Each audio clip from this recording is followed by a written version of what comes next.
right, welcome everybody. Welcome to The Face of a Hero.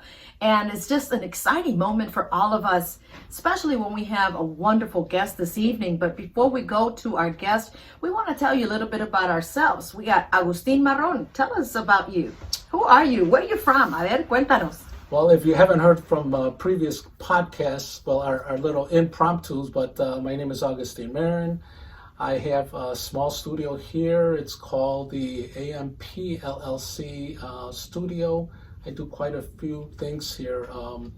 I've been in the multimedia industry for about 22 years, and I'm looking to venture onto other things. But as we evolve, you will know more about me in that. But welcome to our first podcast show here of The Face of the Hero. Yes, and it's so exciting. And of course, those that know me, I'm Eve Gomez from the region and beyond. And I actually am a public figure. I've been doing radio plus 10 plus years. And I'm also in the media, just not in the type of media that Agustin is, but we're all media. So we all connect one way or another, Correct. Right? Yes. And so here we are bringing a platform that none of you have probably ever seen or heard. And this conversation took place a couple months ago. Agustin and I have known each other for over 10 years. And here we are finally working together. Yes. After all these years, we've talked and we've said, okay, let's plan. And here we are, it's coming to fruition. A thought came to mind from a police officer that had gotten killed on duty. Young lady, was Officer French. And it touched my heart. And a vision came and said, you know, after everything that's been happening in the police force and things that shouldn't be happening, what we've lost in all this time and all this warfare and all this riots and all this protesting is respect and empathy for our first responders, for our officers, Correct. Men and women in blue. And so this platform is for them.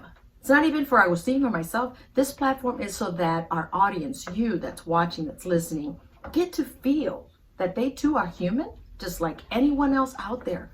We've lost so much respect for them that I know that not one officer is the same as another. And I know that if one does wrong, unfortunately, it seems like everybody pays the price for it.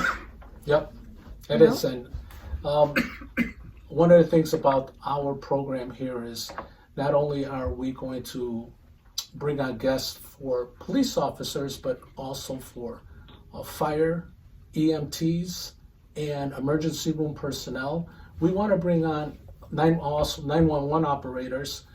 We want to hear their stories. We want them to be able to talk about their personal and the personal and the professional life. How has that impacted them? Right. And by hearing how things are impacting them, their heartfelt stories will exactly do what we are doing. What our goal is to bring the empathy and respect back into the first responders world, but for us, the outsiders, to give them what they so deserve. I mean, I think it's underpaid to be a fireman. Oh, absolutely. To be a police officer. You're putting your life on the line. Yeah. There's no amount of money that can put a price tag on what their life is worth, especially when they leave home and if they have a family and they have to come back home to their family, to put their life, to risk their life, I should say, for their family, right. To protect us, that a lot of people take. We take it for granted. Exactly. We take it for granted. I mean, here we have a police officer that has been in the force for so many years that we're not thinking they are a father, a son, a brother, a daughter, a grandfather to someone that those family members, loved ones, are hoping and praying that they make it back home. That's right. But do we even think about that? Or do we think about that, well, you're getting paid to do this job? And I was one to say, well, you knew what you were signing up for, right? You knew you wanted to take that risk. But it's the heart of that person, of that police officer, that EMT that says, I want to help save lives. Not, I want to do this to get paid. I don't think that works hand in hand with these type of professions. Like teachers, some do it for the paycheck. Their heart isn't in it. But coming from a first responder, that has to come from the heart first, because who wants to risk their life for somebody else if they don't have a clue who they are, for a stranger, right? Correct. So this show, The Face of a Hero, the first show here today, and we are so glad that we have a daring devil. I mean it all well in sincerity. Yes. You know, that said, let's just be on the mic and face on. And we want to thank our guest for coming on today. And it's just exciting, right? So you want to introduce our guest, I was thinking. Yes, I'd like to introduce our first guest, our first guest in that. Yes. And I've known Norell Liboy for some time. And I approached him about being our guest in that, and I said, hey, look, this is what our show is about, and I'd like for you to come and talk about your personal experience on the job, your professional experience on the job, and tell us what is on your mind. Tell us what you're going through in that. But without further ado, Mr. Norell Liboy. Thank you, Augustine. Really appreciate Welcome. that. Thank you. Welcome. So yeah, I'm excited to be here at the very first actual live show. Is that correct? Yeah, well, it's not live. It's going to be recorded, but Okay. it will be live for those that will be watching it. Awesome. And awesome. let me retract. When is our show? Every what? Thursday at at 8 p.m. Awesome. Central Standard Time. So, Mr. Liboy, thank you for coming on and being that brave person to speak about your feelings, which maybe or maybe not, people will come to you and really are concerned about your well-being, other than, well, you're an officer, so you do your job, right? So tell us a little about you. Who is Mr. Norell Liboy? ¿De dónde eres? Where are you from? Awesome. Great question. So born and raised here in the city of Chicago. Lived here my whole life. My ethnic background, I'm Puerto Rican. I know I don't look like it, but I'm one of those very light-skinned ones. But yeah, been here my whole life, and never grew up thinking that I was going to get into law enforcement. It wasn't something that I wanted to do. But I'll backtrack. I'll start my history of how I got into it and when it happened. So when I was in my junior year of high school, an Army National Guard recruiter came into one of our classes, and he's like, hey, listen, you can sign up for 6 years. We pay 100% of your college tuition for 4 years. You go to any state-funded school.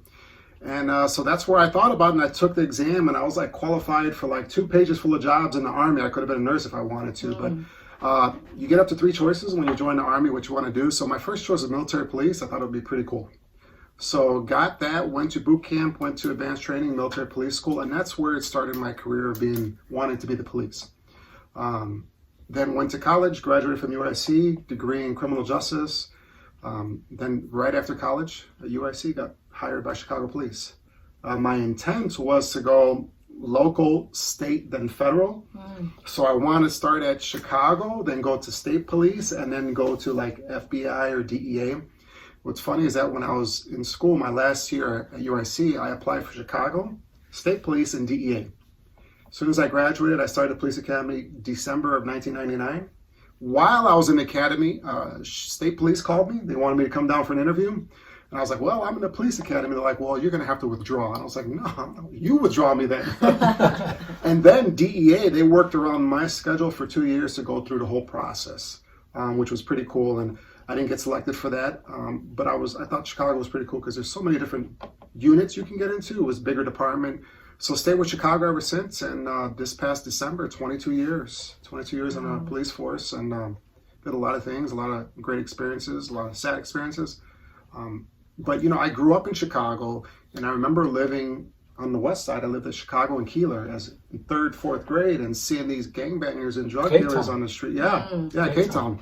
Seeing them out there doing their things, and I would see just the community walk around. You could see they were in fear. And I was like, man, if I could ever do something that could stop those guys from doing that, I'm going to do it. You know, so then got on the police force and then started working in different parts of the city. And I remember working Cabrini Green. I went to the 18th district, and when I got to that district, you know, half of the projects were already down, but there were still a lot of people that were occupying it. And at that time, I was on a gang team. So most of my career on the police department has either been a tactical unit, gang unit, or SWAT. The last 13 years I've been on a full-time SWAT team. But prior to that, being a tactical officers and gang officers are the ones that really focus like guns, drugs, and gangs. All the high priority calls in the district, they're more of the go-getters. So I was always one of those guys just going out there and doing what I had to do, and just to make it safer, you know, where the community would actually say thank you. So and how are you making it safer? Sorry to cut you off, but I want to stay on that right now. Yeah, great example. So people would call about these gangbangers standing out in the corner or selling drugs, we would show up and go through them. And if they had weapons or drugs, we would arrest them, or we would see them and say, get off this corner. This is our corner now. If you come back, we're going to lock you up. And that was prior to now with the current administration that we have, the current state's attorney, that it's like you're violating their rights for telling them. When you know what they're doing out there on the streets, Yes. you know that right. they might not have a gun on them, but there's a gun somewhere in the around. vicinity, Yeah. you know, because they know the game. They Yes. know, they hide the weapons in different places. They Right. know that the police are going to roll up, so they know where to hide the stuff. So we know what's out there. But now if you go then and tell them to get off the corner, oh, you're violating their rights, their civil rights. So now you're seeing a big transformation in areas of the city where these guys are just hanging out like they own it, you know? And if the police say anything, they're wrong for doing it, you know? And the politicians back them. So now everything that I'm telling you guys is all my personal feeling. That disclaimer. Yes. all Just my expressed by the personal, host. Yes. right. Not My personal thoughts and feelings. They do not represent the police department. They do not represent any politicians Right. in this city, state, or county. Okay, this is from my experiences. We feel that a lot of the laws are now more in favor of the criminal than the law-abiding citizen. Correct. So Wow. a lot of things have changed throughout the years, but more importantly, ever since, I would say, 2020, that was the opportunity for them to just change it in the opposite direction. So let's take it back, and then you can take over. Let me bring you back to, you said you did what you had to do. Now, you did what you had to do 15, 20 years ago. You have children now, yes? Oh, yes. Yeah. Would you do the same thing you did then as? No, You do and it what I meant by that was that I would go out there, and if we had to stop these offenders or go through these people to look for guns, drugs, or whatever we had to do, obviously we had probable cause to do it. I was one of those officers that would volunteer to go out there and do it. You know? I enjoyed doing that because I knew I was helping out the community, making it feel safer for everyone in that community. Right. And it would happen like in Cabrini Green. We would get these guys that are, selling dope. We know someone has a gun. We get some information. We find them. We find the drugs. We find the guns. And people that are coming in and out of those buildings say, "Thank you so much." And that, to me, that was a win-win situation right there. That's when people had respect for the police, and people, and even the criminals, the gangbangers, they were afraid of the police, and they respected the police in some reason, some way or another. Absolutely. Because growing up, I remember police would come by and say, "Hey, you need to get off the corner. If not, we're going to lock you up." Boom, we're out of there. Yeah. We didn't have to think twice. Right. So now it's like you said, they don't have no respect. No, you can't touch me. I'm not gonna leave. I'm not gonna do anything. I'm staying put in that. And I remember growing up, when they tell you to leave, you better leave. Absolutely. Back then it was officer friendly. Yeah. I remember that. And I always like to look at the positive of everything. There is, I don't want to focus and say that everyone has lost respect for the police, because even going out there now, there are a lot of people that say thank you. Oh, There's for people sure, that for sure. want to buy you a cup of coffee, or Right. or like we would go out for lunch on our break and someone would anonymously just pay for our meal. They wouldn't want to be seen. They don't want us. That's nice. For out of the kindness of their heart, we would ask the waitress or waiter, "Hey, where are they? We want to thank them," or we'll give them like a SWAT patch. They're like, they left already. And it happens quite often. Now, on the other hand, there are people that hate us. There are people that they see us, and just because we wear the uniform or we're in a police car, Right. they'll spit on the ground, they'll give us a finger. I mean, crazy, silly stuff where you just look out the window and someone's giving you the finger. It's like, I strongly believe that person, whoever does that, spits on the ground or gives us a finger or whatever it is, that's a reflection of their inner world. Right. Your outer world is a reflection of your inner world. I'm like, man, what's really going on in your life that you hate us that much? Exactly. You don't even know who I am. You haven't experienced me. We haven't connected or talked. Correct. Well, I owe it a lot to some of the media.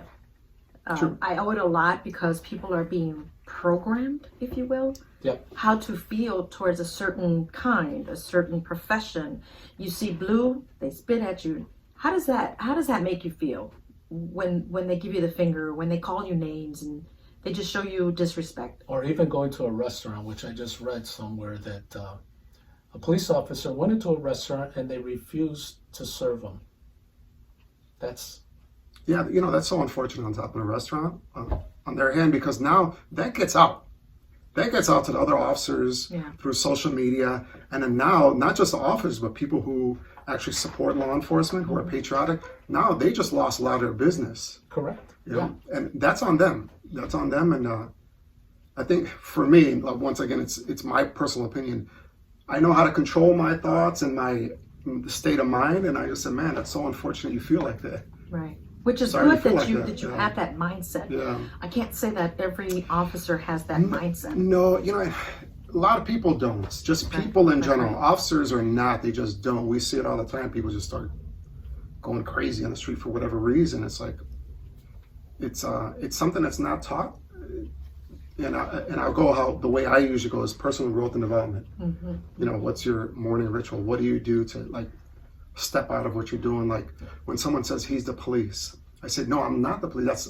That's my job title, but that's not who I am. Right, right. I don't Say that identify again. Thank you. I don't say, okay, yeah, I'm the police, because you're just like anybody else out there. It's a job. It's a job. Now, I will say, Mr. Liboy, I have seen some officers where they walk with a chip on their shoulder.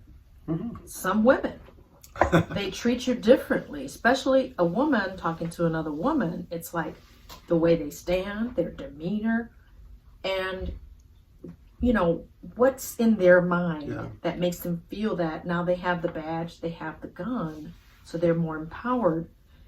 But here again, it's the mindset, right? So I thank you for having that strong mindset to know it's not you, it's them, and not take it personal. Now let's talk about some hardships. Let's go to his heart. Just to add to that point, that's in every career field. Oh, for sure. There's doctors like that. They think just because they're a doctor, they're above you. Yeah, yeah. It's like you're just like you might have a different type of knowledge, but I can show you how to do something else. Right. You know, so it's in every career field that you have people that that's their identity. It is. Yeah. And I've experienced that, and I see that, and that's, you know, it's funny because we're the SWAT team, which is a Special Weapons and Tactics, and that's like the most elite officers. They're like the special forces of the police department. When the officers on the street need like support, that they can't handle the situation, they call the SWAT team. We come in, we're very well organized. We have negotiators, we have everything, and we are there to handle it. And we're not leaving until it's done. But it's just the nature of your mindset, like what we talk about, but just, I tell people this all the time. Your ego is not your amigo. Hey, say that again. Let go of your ego. Yeah, stay humble. Stay humble. Because you can get your butt kicked just like anybody else. You know. Yes. But I share the knowledge with like new guys that come on a team. I say, hey, this is pretty cool. You're in green. Yeah, you're not above anyone else. Number one, don't think that you're better than anyone else, especially on the police force. Just know that you're one of the best. Stay humble. Your ego is not your amigo. That's right. Too easy. And glad you said that. But now let's go to the heartfelt. One of the main reasons why we have this show, starting with you, and I thank you again on the air for making time and come here and speak your heart.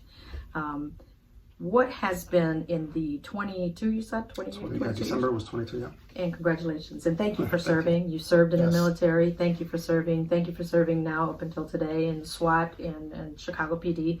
What has been the worst experience where it actually bothered you emotionally, where it just hit your core and you brought it home? If you've brought it home, I mean, you sound like you got it all together. You have great mindset because you're investing in yourself, empowering and developing your mind to think positive and all that. It's great. I wish everyone could do that, but we're not in a perfect world, right? But when has that moment been, and has it been? That's a good question. You know, there's so many experiences that I've had.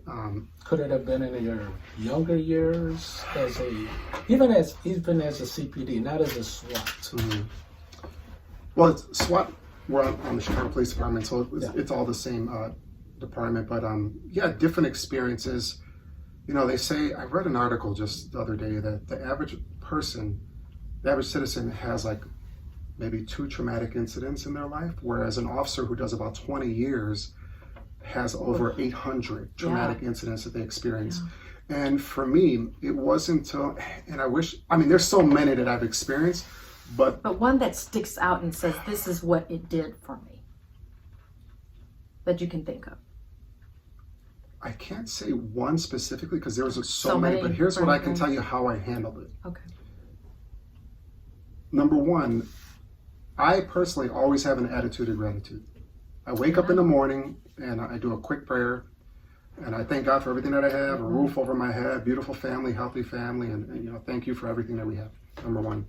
Because I think a lot of people, when they have fear, scarcity, whatever it is, if they just had more gratitude, it would override that mindset, that mentality, you know. So for me, the situations that I've been in, as bad as they've been, and there are several, I mean, I can think of a few off my hand, but as bad as they've been, I walk on it like, man, I'm just glad I don't have it as bad as these people. Mm. I'm glad I'm grounded enough that I don't have to resort to something like that. One that hits home that I can think about right now is a situation. This was when I was fairly new on the SWAT team. We get a call on the south side. I don't remember the location, but it was a returning veteran who came back from overseas. He let 2 people stay in his house. And when he got back, they're telling him, hey, this is our house now. It's no longer yours. This guy just served overseas. Now he comes back, and they're telling him it's not his house anymore. So we get a call that he's in there. He shot him with a shotgun. And he's still in the house. So as soon as we rolled up, and then we got out there with our shield, we set up as an element. We were about to go in because kind of like a hostage rescue. He comes out with his hands up. He's like, yeah, I shot him, they're inside. So we placed him in custody, passed him off. As soon as we made entry, sure enough, the bodies were on the floor with big holes in them from the shotgun. Wow. And yeah, it was just, it was such a surreal moment because here's a returning veteran who just put his life on the line overseas. Now he comes home to something that he earned. It was his. And these people are telling him, oh, this is ours now. It's no longer yours. And I could see how the switch probably flipped for him. And he's like, F you. This is, and just like, no, you're you know, you're in my property. I don't know what went through his mind, but, you know, and who knows what happened to him out overseas, you know. But yeah, I mean, situations like that I can't explain why he did that, you know. How did that make you feel to walk into that? Knowing that he was actually helping them, but yeah, it turned around. For me, I kind of like disconnect I look at everything. I look at even people, famous people.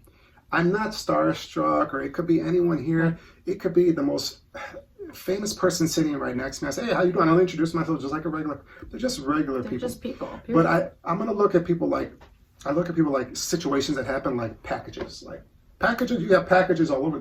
We don't know what's in each content, but it's a package that we just have to deal with. So I look at it like just another package. Because you can try to find out why did he do this? We don't know. I look at it like every single person that I see out there, there's a different world in every mind. Mm-hmm. True. There is. Yeah. You don't know what's going on. I mean, and I've dealt with people like that. I've dealt, like, even when I worked in Cabrini Green, there was another story. This crazy lady, she was homeless in the projects, but she was the most, people would stay away from her because she would just start screaming and doing crazy stuff. I mean, she would jump in front of a squad car and start making a sign like she's masturbating, screaming. I'm like, come here, baby girl, come on, you're not crazy, come here. And I put my arm around her, she'll start crying, and I'm like, all right, who's selling dope over here? You know? Right. And she would just open up, you know? And that's all she probably needed. Who knows? Who knows? But it's just like, yeah, like, just, I guess, connecting with them in a certain way, but still having that limitation. But yeah, there's different worlds in every mind, and it's so interesting because you don't know what people are thinking, even and where they're coming from. Yeah, we don't know their past, we don't know what they've experienced, you know. I look at it like, sorry about that. I look at it like I just love people for who they are and where they're at. We don't, you know, whatever they did, and it's the past, right? Yeah. Today's a new day. For me, it's all about just helping people progress and, you know, edify them and help them get to where they want to go. But yeah, those situations that I've encountered, they're very interesting. I'm like, wow, that's so unfortunate that it happened, but it wasn't me. I didn't do that. I didn't put them in that situation. Right. They decided that. Right. Like if we get called to a SWAT incident, even the police showing up, I didn't call myself here.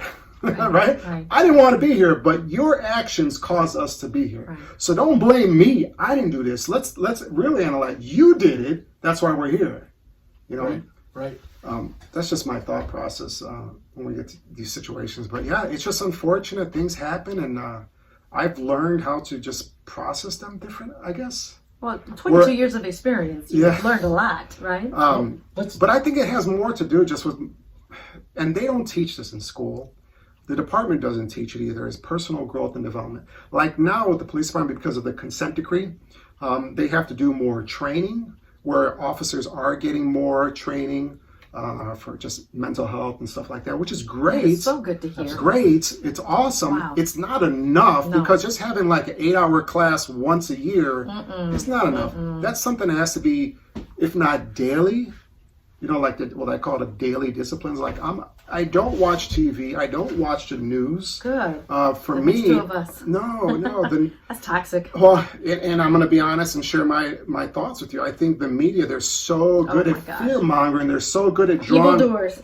They're so good at, they get paid to do it, to draw emotions from you. Absolutely. So they'll do anything to draw emotions. That's why they'll put that one snippet of a police interaction where they get that emotion from you. And now everyone's like, oh, he should never did that. Yes. Well, you don't know what led to that situation. Exactly. Why did Thank that you. officer put his hands on that person at that exact second? They We never don't know. show the full video. No. Exactly. No. So we don't know why they do that, but they do that for ratings or whatever It is. is. But It's a money thing. It's for ratings. Let me It's get definitely this. for Let me ratings. get this story out real quick before the next channel. yeah, moves. and I just live You know? by the mindset of what you focus on expands. So That's I don't right, focus that's on any of that stuff. That's good. Once someone starts talking negative or I see negative stuff, I'm gonna do an about Block face it. and I'm gone. That's it. I am not allowing you to rent Thank space in you. my mind Hello. for free. It's Thank you you. know, you're not It's paying for my nighttime time in this. mentality. No, for real. And Absolutely. if you're not doing anything to help me progress, you're done. Thank you're done. you. So Yes. so I don't watch news. When you guys tell me about incidents that happen, I was like, man, that's unfortunate. I don't have control over that. We know the world is. I think the world can be a very beautiful place. Yes. It is. There's beautiful places around there. It's just some of the people that occupy it in certain locations. Right. I don't think there's a lot of bad people. There's a few of them. They move around a lot. But no, I think there's a lot more better and a lot more good out there. There's a lot of people that support the law enforcement that thank us, and there's quite a few that hate us for whatever reason. But then I'll limit my interaction with you. If you don't like me, I'm not going to really interact. I'm not going to keep it And going. and I see that pivots to another point where they're trying to bridge this gap with the community and the superintendent and the mayor, and I get it, but you can only do so much. Like if I want to connect with you, you have to meet me somewhere. You can't just say, hey, you're supposed to do this, you're supposed to do that, but then you're not meeting me halfway, you're not doing your part, you're not changing your mindset. Thank you. To bridge that gap. So it kind of seems like it's always an ongoing situation where you could go to some nice neighborhoods and they have a national night out with the police and everybody, I won't say everybody, a lot of people are there. But then you go to a less desirable neighborhood and there you could sense that disconnect, and they might only talk to the officers who are the same skin tone as them. Correct. So I don't have control over that. And that's good that you're bringing out some points that are taking place. But let me ask you, and then Gino, you can follow up with whatever you comes to mind with what I'm going to ask. Has there been a moment where you actually were just like so done with this that you're just not getting the respect you deserve, that you've earned, and you're not seeing for why you're serving? It's like this defeats the purpose why I'm doing this. Has there ever been a point where you were like between life and death and say, this is it, I'm done, I got to be with my family? Has it ever come to you? Yeah, I mean, that's a great question because every situation that we deal with, my younger years, I would be much more of a risk taker. Now it's more strategic and methodical. And that's part of being on the SWAT team. Everything is very planned out. You do your best to plan things out. But now as a father, married, and 2 beautiful kids, of course, there's always that, okay, let's hold on. Let's analyze this before we do this. Do I need to go in there right now? It all depends on the situation. Active shooter, you hear the rounds going off. Yeah, you got to go direct to the threat and take care of business. But if you can slow things down and start analyzing a little bit more, absolutely. Yeah, everything I do I'm very strategic with everything that I do, especially when I work. Whoever I'm working with, we'll discuss things, and our goal is for us to come back home to our family and friends. And so, yeah, I would say I'm much more strategic in every aspect. Would you say that being on the SWAT is a lot less riskier than being in gang crimes or the other tactical? What would you say put your life more in danger? Right, right. You know, I would say there's a balance between the two because we're in the most intense situations. Correct. But as you said, it's more strategic and you have things more organized. So when you go in there, unless they have explosives or something like that, which you don't know, but a lot of times it's like, you know, the SWAT, like you said, is the elite. Mm-hmm. But in gang crimes, I've heard other stories that, you know, you're there, you don't know, you're going in there, you don't know if it's going to be a shootout. Yeah. But I guess, you know, same thing with SWAT, you don't know if it's going to be a shootout. Absolutely, yeah. Every situation is different. Now, maybe a tactical or gang officer, they might go into a situation where it might just be in them and their, you know, their partners there. It just all depends on what the situation is. Depending on what they're actually doing at that moment. Maybe they're covert and they're going in plain clothes to do a buy of something. Oh yeah, that's obviously much more intense because you're undercover. Mm-hmm. I don't know if they really do that much anymore. I don't know. I think gang intel probably does. I don't know much about it because I don't deal with them directly. But yeah, I would say there's a higher risk if you're by yourself doing something of that nature. Yeah, there's probably more of a higher risk, whereas other officers that might have a partner or something. But, you know, we're all just a push of the radio away. Yeah. So for us, we can be in a really high stress situation where, for example, man, what year was this? When I first got on the SWAT team, so this had to be about 12 years ago, at the Veterans Hospital on Damon Avenue. Jesse Brown? Jesse Brown.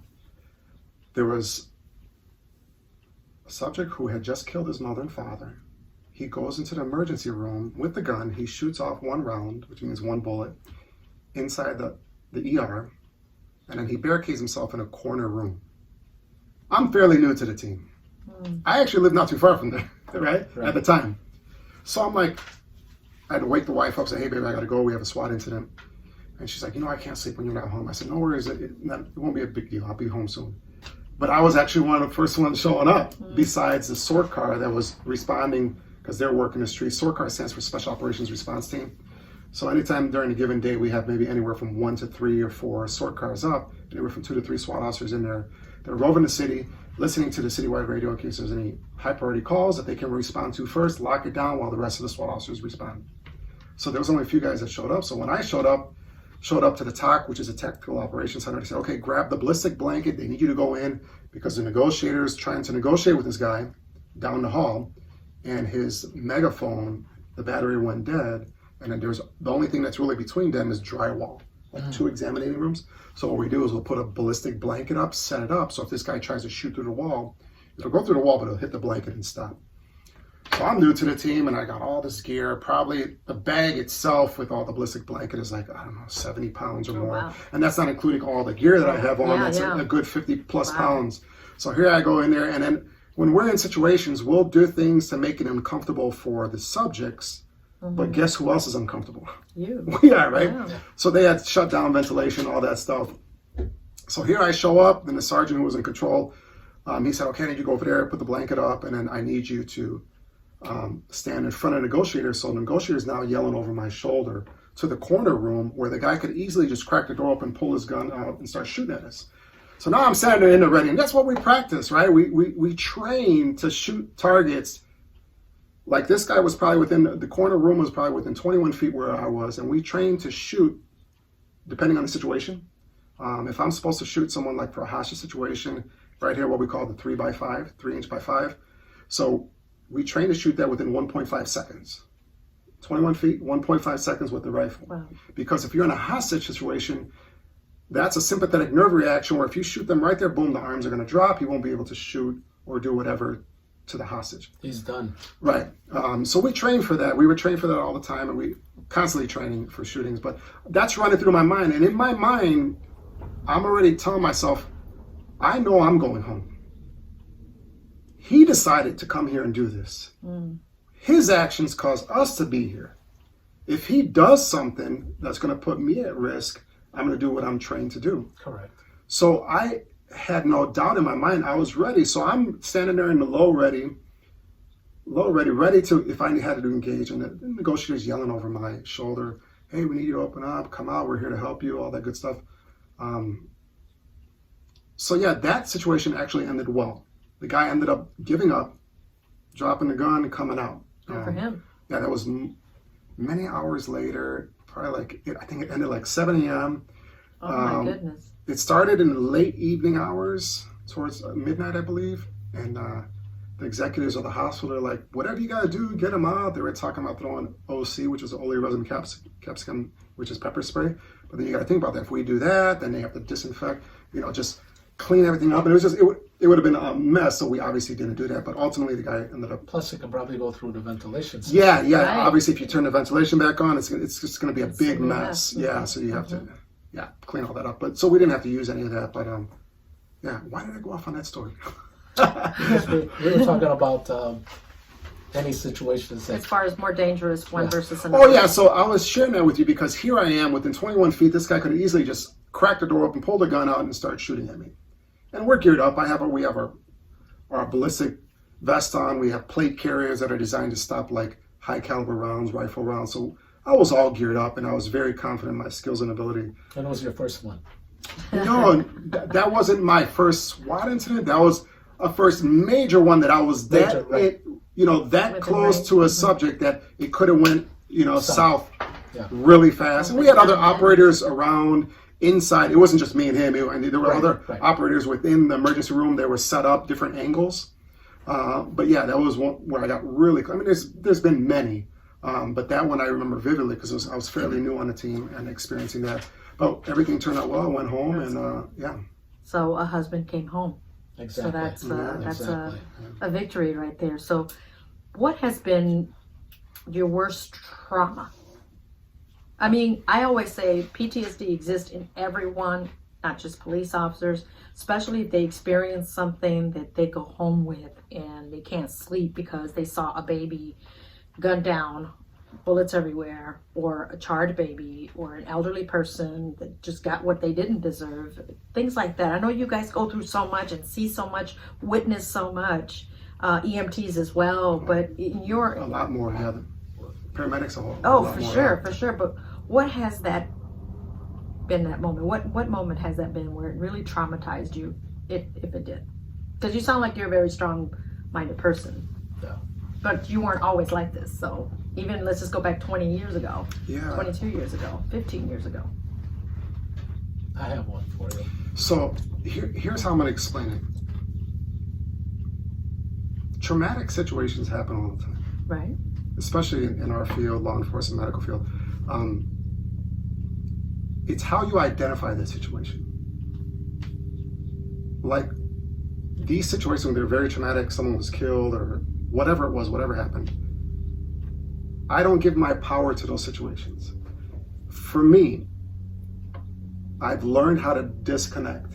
Right, but when you didn't know how to, because see, you're speaking as how you are today, but let's take you back 10, 15, 20 years ago. What was that moment, if in fact there was a moment? Or even if, let's say it did anything really like touch your, I have one for you. Mercy Hospital. Okay. Mercy Hospital, there was somebody in there that, tell us about that one. Because people got killed, you were there and I'm not sure, well, just tell us about it.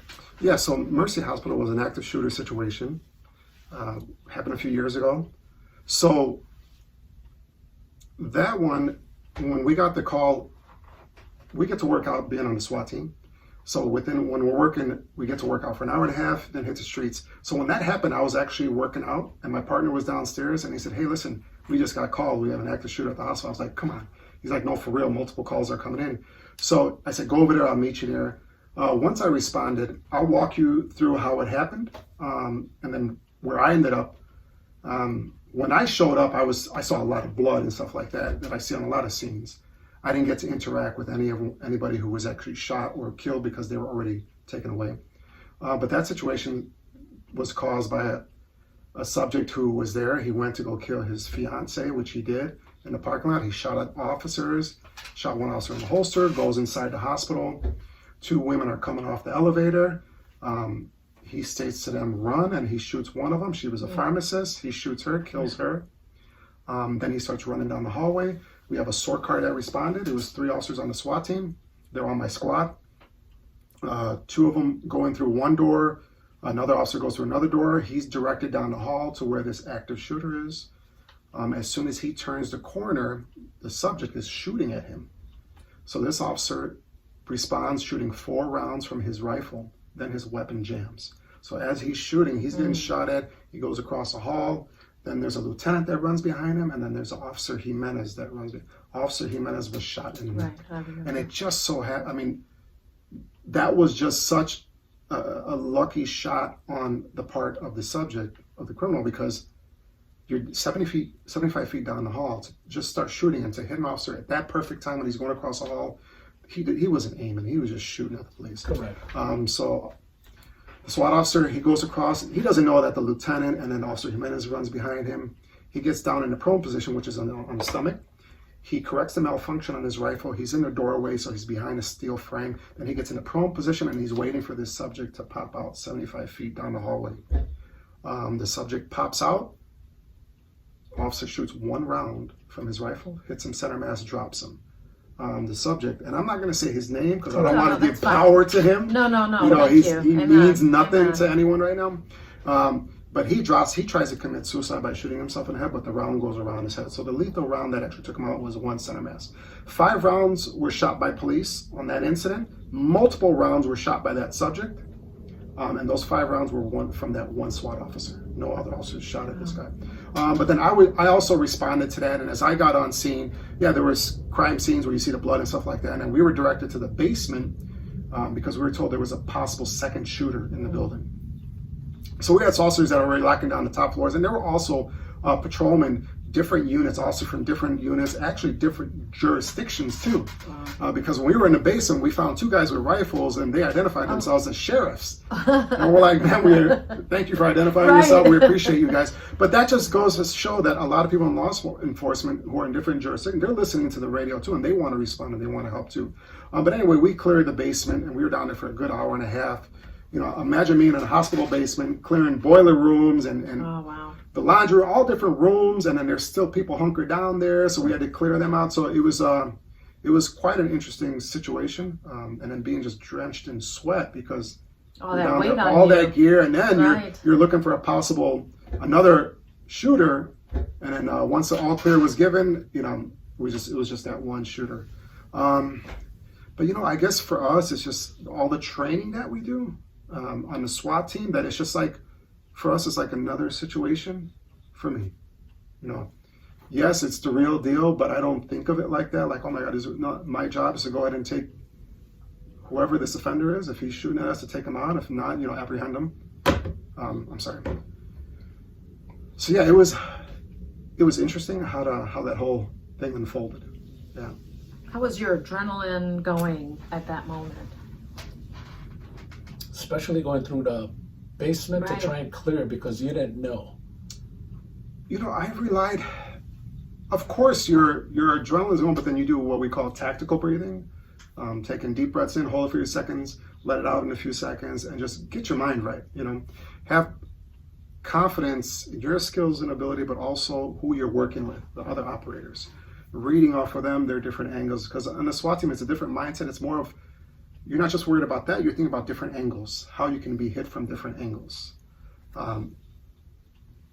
So yeah, it was interesting. Of course, your adrenaline is going, but after a while, you're kind of like in your groove, you know, as you're clearing and making your movements through the structure. So you're basically at a mindset that just another day on a job, because you're so like you said, you're so confident on your training that you know that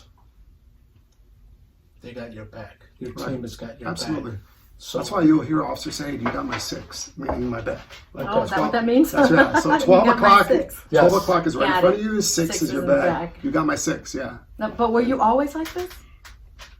'Cause you're learning as you're maturing. You're growing. Self-development, personal development, all that. You know, I've been in a lot of leadership positions too. Being in the Army. I retired 7 years ago. It was 2014. So I retired as an E8 First Sergeant. I was in charge of a troop support battalion. I was in charge of about 80 people. So I think for me, I was always focusing on how can I stay calm for them, even just in regular situations, because people feed off of your emotions, and if they see you all amped up, they're like, oh crap, what do I do? It's like, exactly. It's like the person of reason. They'll gravitate towards the person of, and for me, I always enjoyed practicing that in the most craziest situations, just and it works, doesn't it? It works. Yeah, because then if you're really amped up and your adrenaline is going and the energy is going, you start having that tunnel vision. And I think you could apply this to anything in your life. It's like the focus starts to narrow down.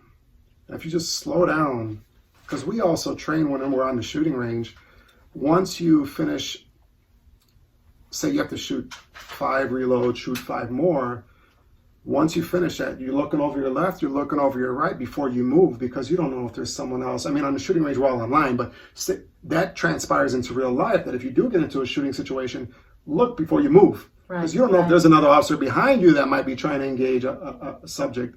So, and that has happened around the world, where officers shot on the officer in the back of the head by accident because they weren't aware of their surroundings. So that breaks that tunnel vision. Look left, look right, take a breath before you make your next move. So it opens up that focus.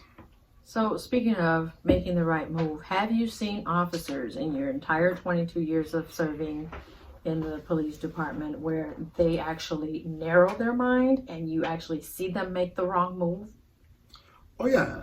Yeah, you can see that where someone gets tunnel vision. I've been in situations where, yeah, that actually happened to me. Before, when I was a tactical officer, probably had a few years on the job. We had this female, she was a hooker, and we knew she was a hooker because she was waving down cars, doing all that. So that was our probable cause. And she said, look, my pimp is over here. He's in the van. He's got 30 rocks on him, crack cocaine, which is a felony. He's got all on him right now. He's sitting over there at the J.J. Peppers. I don't know if you remember J.J. Peppers back in the day. I don't even know if they have those anymore. No. It was kind of like a 7-Eleven. Correct. Right? So my partner and I, we approach the vehicle. He gets the driver out of the car. I get the subject who is in the front passenger seat out of the car. All of a sudden, the driver starts fighting with my partner. So they're fighting. So I go around the car. I don't even worry about the girl. I just let her go. It was the one that was in the passenger because she wasn't a threat. It was that threat that was fighting with my partner. So somehow the guy has my partner's leg. So I go to do an emergency takedown where I grab the guy's arm and I slam him to the ground. So when I do that, all of a sudden, my knee, so your knee folds like this, right? My left knee buckled in towards my right knee. Wow. Completely tore my ACL. Ouch. Wow. So my partner falls, the offender's on top of him, and then I'm on top of that. Instant pain. Ooh. And then for me, it's like the switch flipped in my mind, like I'm gonna kill this guy. I was in so much pain, but then I knew I had to fight for us, for my partner, and I couldn't see one of his hands. And what happened in that moment was I had tunnel vision. When you get a traumatic situation like that, you have tunnel vision, auditory exclusion, meaning you don't hear what's going on. Mm-hmm. And at that time, I didn't notice until we actually put him in cuffs. My partner, who was on the ground, he's yelling, he's grabbing my gun. He's grabbing my gun. I didn't hear that. All I saw was one hand. So when you're in a situation like that, someone's trying to grab your gun, that's lethal force.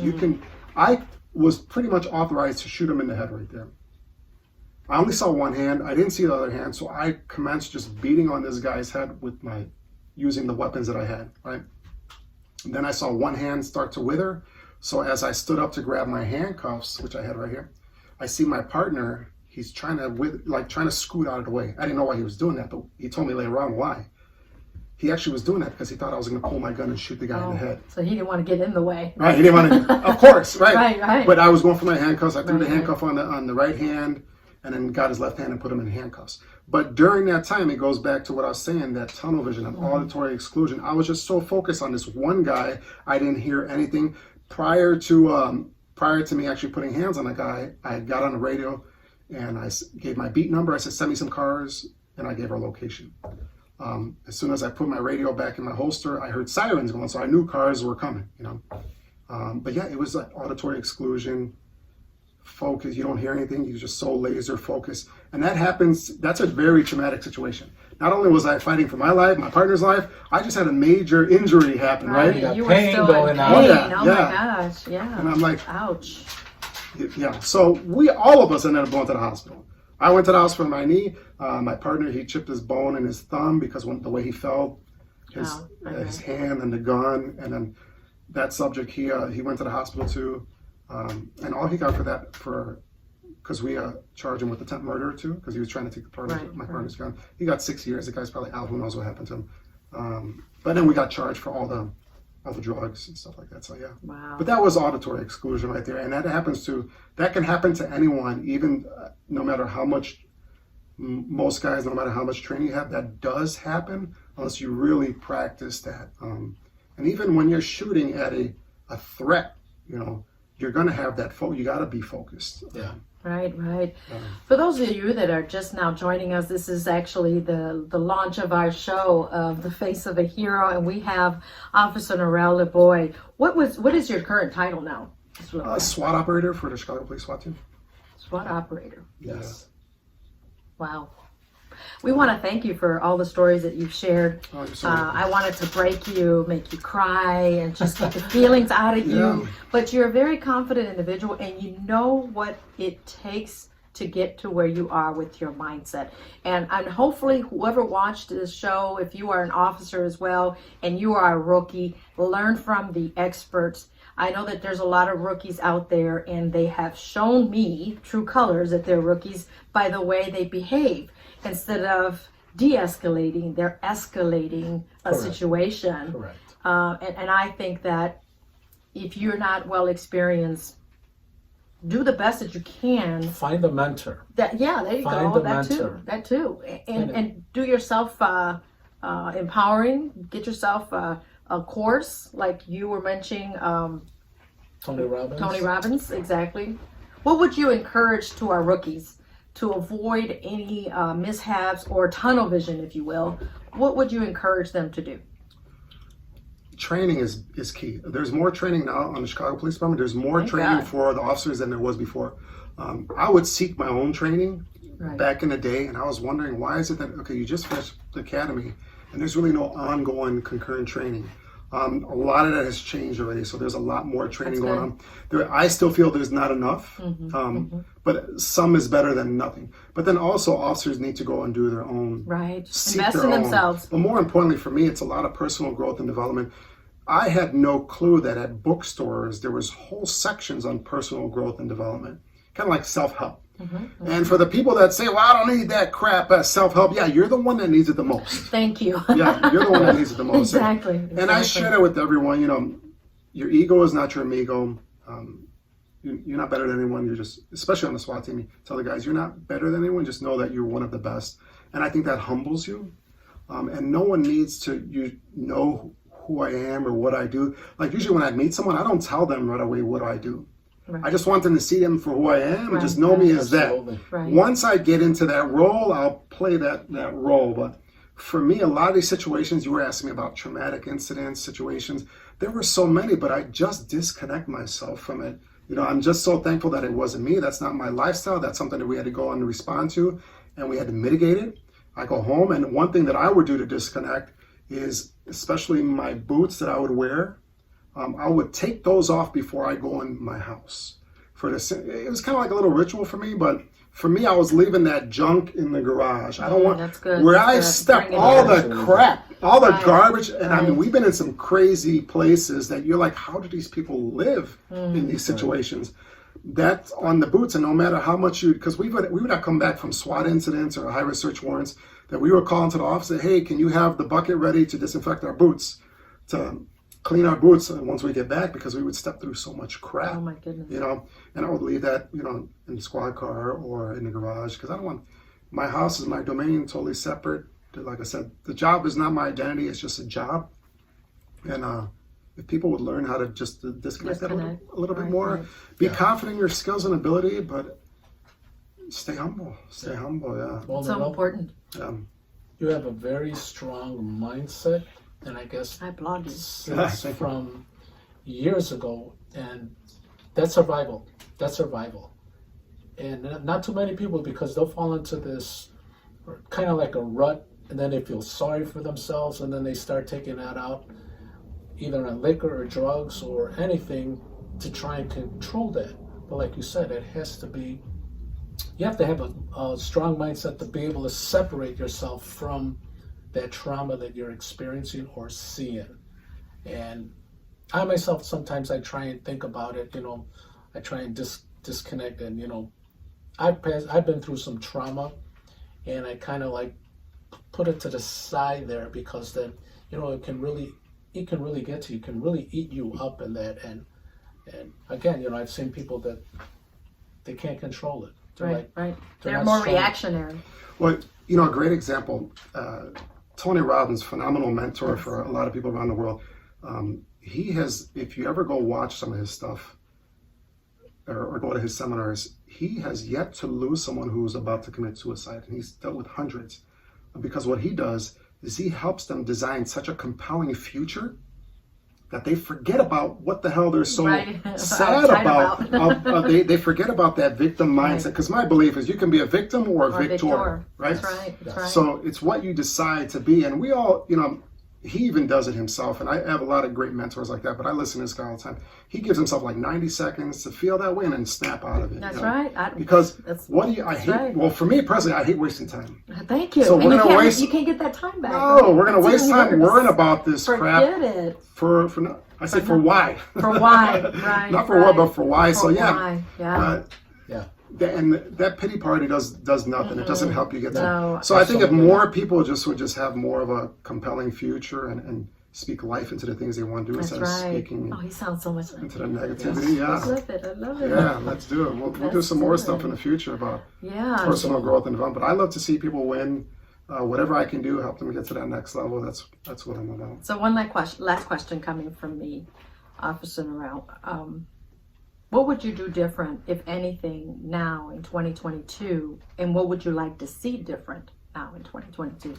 In regards to crime, in regards to the things that the police officers go through, what can be improved, if anything?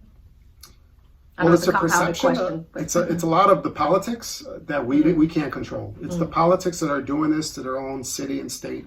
A lot of these laws, if you really go and look at these laws, they're more in favor of the criminals. What they're doing now, and now people are starting to realize that in different communities that never had issues with crime, it's going through the roof. So it's going to take for them to stand up and say something.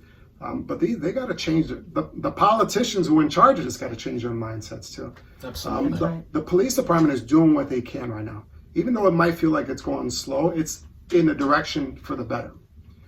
I have 22 years on the force. For me, my goal when I first got on the job 22 years ago was to get on the SWAT team. We didn't even have a SWAT team back then. Wow. There was no full-time SWAT team. It was called HBT. It was part-time, and these guys were already like in a special unit, so they were just on the team as part-time. And then it's advanced, just like LAPD, SWAT. So that was always my goal, and I met my goal already 13 years ago. So for me, it's not like I need to serve another 22, to 30 years, do 30 years and out. No, I've already accomplished my goal here. I think I've done what I could. And for me now, it's on to the next chapter in life. Right. I'm obviously I'm still here doing what I'm doing, but I tell people this because they ask me how much longer, and I still feel young, like I'm always learning. I say if an opportunity presents itself, a good opportunity, I'm going to be up. Now it's a different mindset for me where it's how can I go help somebody win in life. Love it. Like even guys on a team who are injured, they were injured on duty or they're out on the medical because they had injury or something. I'll call them, just, hey brother, how you doing? How's everything going? Good.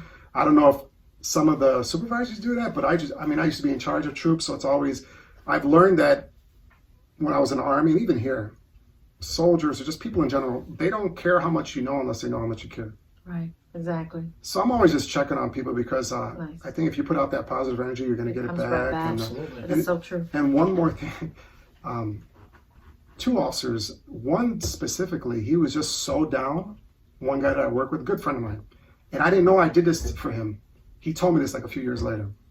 He was thinking about just leaving the department altogether. He was just like so sick of everything. And it was one day where I was showing up to work, he was showing up to work, and I was like, hey, brother, what's up? Just like I'm, friendly with them all. I'll just laugh, we're cracking jokes, and that's just the way we work. It doesn't matter what's going on. We're always laughing and joking. Right. But he said that situation right there just made him think maybe it's not that bad. And then he ended up staying and keep going on with us. And I was like, man, bro, I didn't know that happened. Thanks for sharing. He's like, no, bro, because it was because of you. Your positive attitude. Yeah. Right. Attitude of gratitude. And then knowing that energy. Oh, yeah. I believe in energy too. It's Me like, too. Absolutely. You could, Me too. I also do active shooter presentations on behalf of the SWAT team for different corporations around the city. And, you can feel, I share that with people, when you're in a situation, the probability of an active shooter situation happening anywhere is very slim to none. But I tell people this: if you look like the hairs on the back of your neck start standing up, you just get that gut wrenching feeling that something's about to happen. Yeah, go with that feeling. Right. Go with your first instinct, because obviously that's telling you something. So yeah. Ryan, well, thank you. One last question. This is great. Yeah, go ahead. So, anyways, since you and I love to help people, and you know me, my history, I like them. How can we help some of these young officers? How can we help them in their future? How can we help them if they are hurting? Right. And that's the thing, but even how can we help as a whole? Because that's what we want to do also. Right. Even we want to help. Not only police officers, but fire, EMTs, anybody. We'd like to help them get through some of these hard situations. And even that includes not you per se, but you being part of it, helping. Because that's what you love to do. That's what we want to do. Mm-hmm. Yeah, I think this is the first step right here, where once this podcast starts going out and more people start hearing about it, I think more people that are in that line of work are going to start listening to it and say, man, I experienced something like that. That's our goal. It's going to help them out. And it takes a lot of self-initiative too, to start seeking out help. There is help out there, like employee assistance program, where people can go, officers, first responders should go and look for help. They just have to be willing to take that step. Willing to take the step and willing to allow someone to help them and willing to be helped. They have to be open to it. That's their first step. Right. It's accepting the fact that they need help. Yeah. Right. And let go of the ego, as you said. Yeah. And seeking help is not. It doesn't make you a bad person. Exactly. It's not bad. It doesn't make you. Oh. It doesn't make you a weak person. Actually, it makes you a stronger person because you're strong enough to ask for help. Right. To be humble enough and to see that you do need that help. And so my prayers go out to every officer out there. This is what I do. I minister, I drive, and when I drive, I'm always praying for every squad that comes through flying, for any EMT, ambulance, fire department. I keep going, but I'm praying at the same time because you guys are going after something to go help someone, right? Or to rescue someone. And I know that some things can get uglier than others. And where is that mindset of the officer? Where's that mindset of the EMT or the fire department? You guys got to go. One moment can save a life or kill a life. Just correct. Lack of a moment or lack of something. So thank you so much once again for coming on this show, and hopefully you get to come back again and share some more stories so that others can say, hey, I can relate to that. I see how he reacted. Maybe I got to think twice about how I've been reacting to certain things. We'd like for you to come on the show. As a matter of fact, you can call in also and schedule to be on our show. Our number is 872-265-1829. 872-265-1829. And it's thefaceofahero.com, the website. So call in, email us, let us know you want to be on the show, because we would love to hear your stories. Right. We want to be your voice. If sometimes let me put it this way. We are a positive media. We are here for you. Right. This is your platform. Exactly. It's not about Agustin or Eve. It's about you. The platform has been given to you to express your thoughts and your feelings and your pain so that you can help yourself as well as helping others. And by hearing the experiences that you had, such as Officer Liboy, can probably help someone else out by listening to how you reacted or how you strategize certain things. It's actually an open mind thing that many times as Officer Liboy said about the tunnel vision. This may have been happening to you.